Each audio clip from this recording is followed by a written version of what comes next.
오늘은 안과에 서둘러 가야 하는 질환 탑3에 대해서 이야기를 해볼게요. 안과를 가야 하는 신호 첫 번째, 커튼을 친 것 같은 시야 결손이 생기는 망막박리.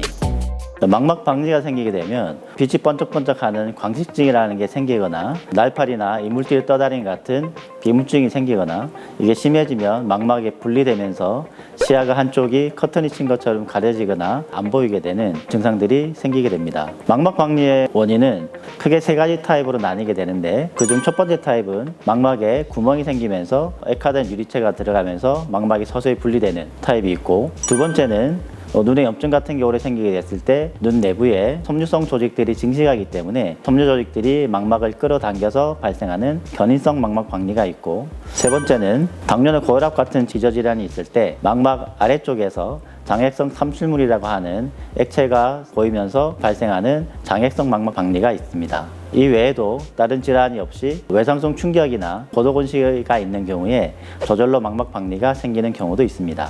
일반적으로 망막에 구멍이 생겨서 생기는 열공성 망막박리는 망막박리의 범위가 크지 않다면 대부분 레이저 치료로 90% 이상 치료가 되는 편이고요. 황반을 침범한 범위가 큰 망막박리나 견인성 망막박리 같은 경우는 유리체 절제술과 같은 수술적 방법을 써야 되는 경우가 많습니다. 망막 아래에 액체가 쌓여서 생기는 장액성 망막박리는 대부분 저절로 좋아지는 경우도 있지만 호전이 없을 때는 안내 유리체 주사술이나 레이저 치료를 해야 될 수도 있습니다.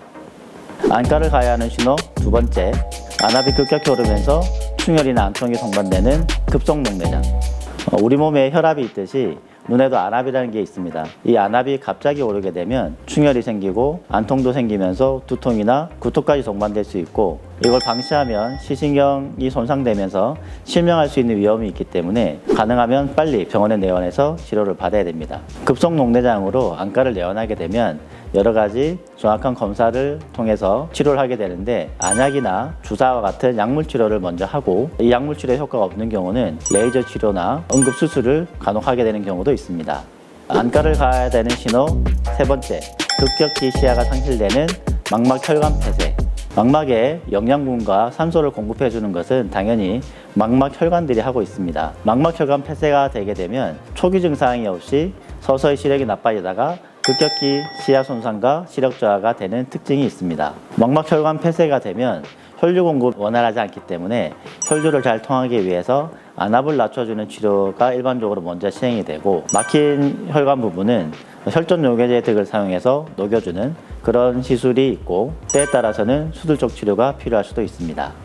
망막박리나 급성농내장이나 망막혈관 폐쇄는 병이나 증상이 심해지게 되면 시야 손상되거나 통증이나 이런 증상들이 생길 수 있지만 아주 초기에는 증상이 거의 없는 경우가 많기 때문에 비문증이나 시력 저하나 흐리게 보이는 증상이 생긴다 하더라도 이것이 하루나 이틀 정도 지나서 저절로 호전되는 경우라면 크게 걱정할 일이 없겠지만, 이게 2, 3일이 지나도 호전되지 않고 지속되는 경우는 안과에 내원하여 검사를 하는 게 안전하다고 하겠습니다.